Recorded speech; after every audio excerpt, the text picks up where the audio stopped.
You are listening to the Red and Blue Rivalry Podcast, the podcast where we talk all things San Francisco 49ers and Dallas Cowboys. My name is Eric Hernandez, repping the faithful. And I am Philip Enriquez, repping for America's team. And on this segment, man, we want to do a game preview for your San Francisco 49ers. They travel to our backyard, Los Angeles, to take on the Rams. What are you looking forward to from this game? What is the key to victory for the San Francisco 49ers? Well, the key to victory is being able to go back in time 2 weeks and not have your left tackle, right tackle, and fullback be injured. For Lots of injuries. Long injury report for the San Francisco 49ers right now. Yes. And fullback, he's out, what, checked, 4 to 6 weeks? 4 to 6 weeks. Mike McGlinchey, our right tackle, 4 to 6 weeks. Joe Staley with the broken fibula is probably out another 3 to 4 weeks. And that's kind of scary because the strength so far in this 2019 season has been your run game, and losing those guys hurts. I mean, they run off tackle in between tackle and guard. And especially going up against the Rams and Aaron Donald, you really don't want to run up the middle against that. I mean, I've seen Aaron Donald just blow by 2 guys, stop everything. I mean, Aaron Donald's special. I mean, we went through Myles Garrett. The Niners went and beat Cleveland and had to deal with Myles Garrett. But it's a different dealing with someone interior where you want to run.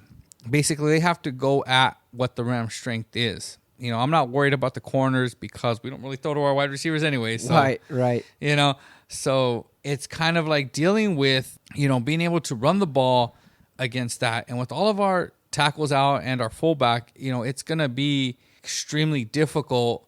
And so I look at it like, what are we going to see? Because this is the first test for them.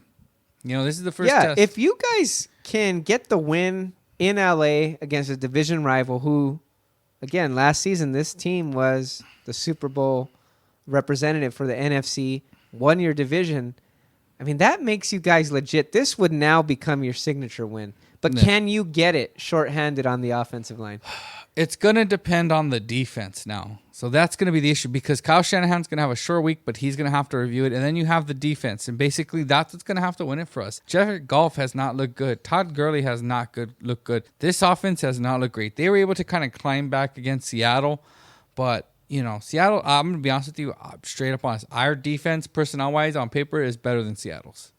You know, our defensive line is better than what they have. And Jared Goff's offensive line has not been great this year, and Jared Goff does not handle pressure well. No, I don't think Whitworth is playing up to his usual level. Yeah, and I mean, you look at what they are across the board. And they're throwing so much that they're having to protect in pass protection more than I think they'd like. Okay, here's the difference, too, between Shanahan and McVay, because they kind of, people think they're similar. They come from the same tree. Shanahan is a little more in the box sneaking, whereas McVay is 3 wide receivers. McVay came in, 3 wide receivers, so defenses are going to do what? Nickel personnel, dime. Well, I'm going to run off of that personnel. Yeah. And I have Todd Gurley healthy. Todd Gurley's not healthy anymore. People have figured out, you know what? We're going to keep our linebackers in. We're going to stay in our base personnel, and we're going to make them, they're going to try to run on that. We're going to put the game on Jared Goff. Okay, we're running in base, 3 linebackers. You're going to have to beat us throwing against you with your 3 wide receiver sets. Whereas Shanahan is a tight end, fullback. They run 12. They run 22 personnel. Yeah. It is 2 tight ends, 2 fullbacks, and they throw out of that personnel, whereas the Rams run out of 11 personnel. And what you kind of see in that is that the Niners should be able to run the ball. And with 11 personnel, I mean, that doesn't leave a lot of protection for you. If you're Jared Goff, you're going to have to deal with Nick Bosa, DeForest Buckner, Eric Armstead, and Solomon Thomas. And that's going to be difficult. Very difficult. My God, the Washington Nationals have just pretty much defeated the LA Dodgers right now. Yeah, we're breaking in live. This. Wow. Oh, yeah. Kershaw gave that up, man. What I'm looking forward to is watching one LA team lose tonight, and then on Sunday watch another LA team lose. Yeah, let me ask you this. So, looking at the matchup, what do you think the LA Rams are going to have to do or implement in their game plan to kind of slow down the San Francisco pass rush? What can they do?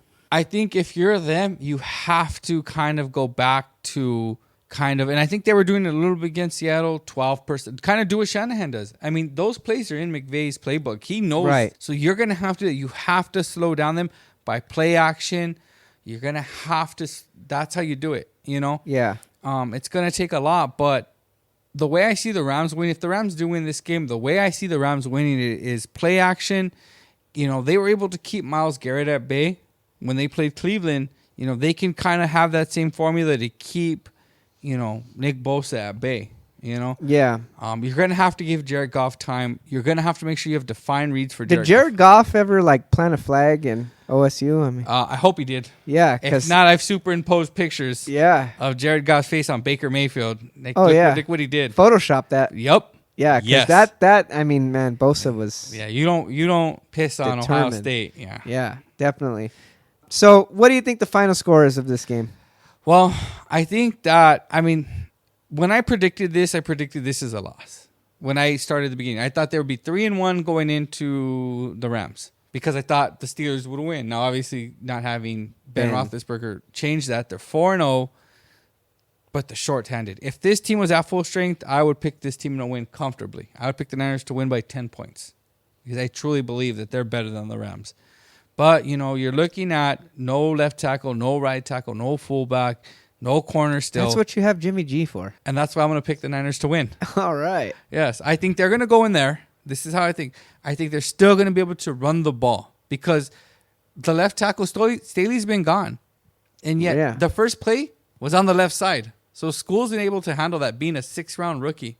And so I think they're still going to be able to run the ball. And I think more importantly, they're going to dismantle Jared Goff. I predict a big game for not just Nick Bosa, but for Dee Ford and DeForest Buckner. I think our defense is going to shut them completely out. I think they'll get points at the end, but I think our defense is going to oppose our will. And I think we walk away with a 24-21 win.